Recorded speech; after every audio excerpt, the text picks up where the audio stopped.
प्रिय श्रोताओं, मैं डॉक्टर शालिनी मूलचंदानी, सह आचार्य एवं विभागाध्यक्ष, हिंदी विभाग, राजकीय डूंगर महाविद्यालय बीकानेर। आज हम बीए द्वितीय वर्ष के प्रथम प्रश्न पत्र रीतिकालीन काव्य के अंतर्गत रीतिमुक्त काव्य के बारे में चर्चा करेंगे। उम्मीद है आप इसे पसंद करेंगे।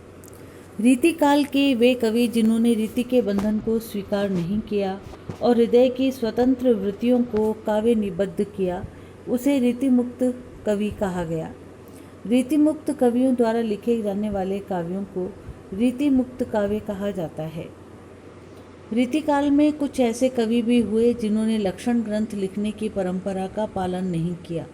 उनकी रचनाओं में किसी भी रीति पद्धति का अनुसरण भी दिखाई नहीं देता। चूँकि ये कवि लक्षण ग्रंथों से मुक्त होकर रचना करते रहे, इसीलिए इन्हें रीतिमुक्त कवि कहा गया।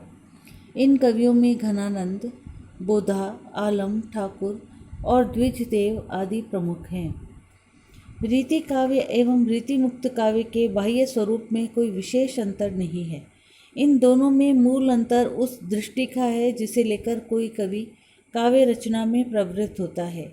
रीतिमुक्त कवि अपनी अनुभूतियों की अभिव्यक्ति के लिए काव्य रचना करते हैं, आश्रयदाता की प्रशंसा के लिए नहीं।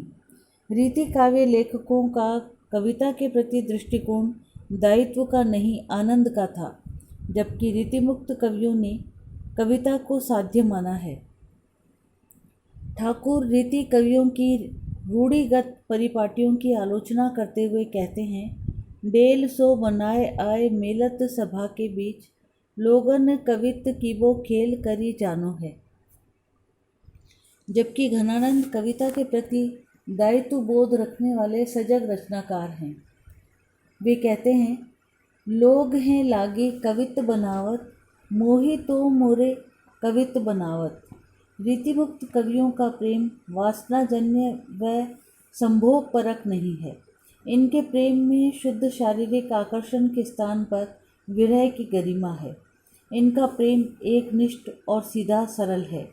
सुजान के प्रेम में रत घनानंद कहते हैं, अति सूदो स्नेह को मार्ग है, जहाँ नेक सयानप बांक नहीं।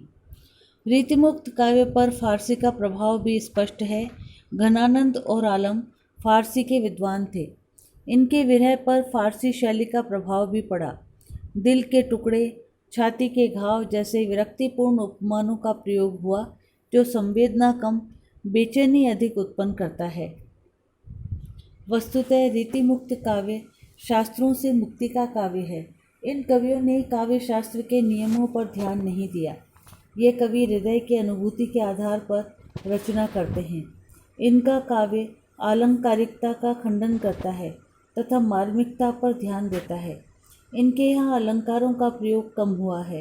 घनानंद ने अलंकार प्रयुक्त तो किए, किंतु गहन भावों की अभिव्यक्ति के लिए, न कि चमत्कार प्रदर्शन के लिए।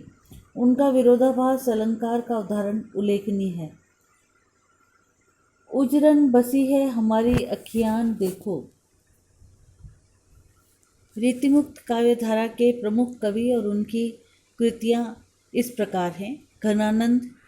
घनानंद ने सुजान सागर, सुजान हित, इश्कलता, विरह लीला, वियोग बेली, कृपाकांड निबंध, रस केलीवल्ली, यमुना यश, लोकसार, प्रीति पावस, पदावली, प्रकीर्णक छंद आदि ग्रंथों की रचनाएं की।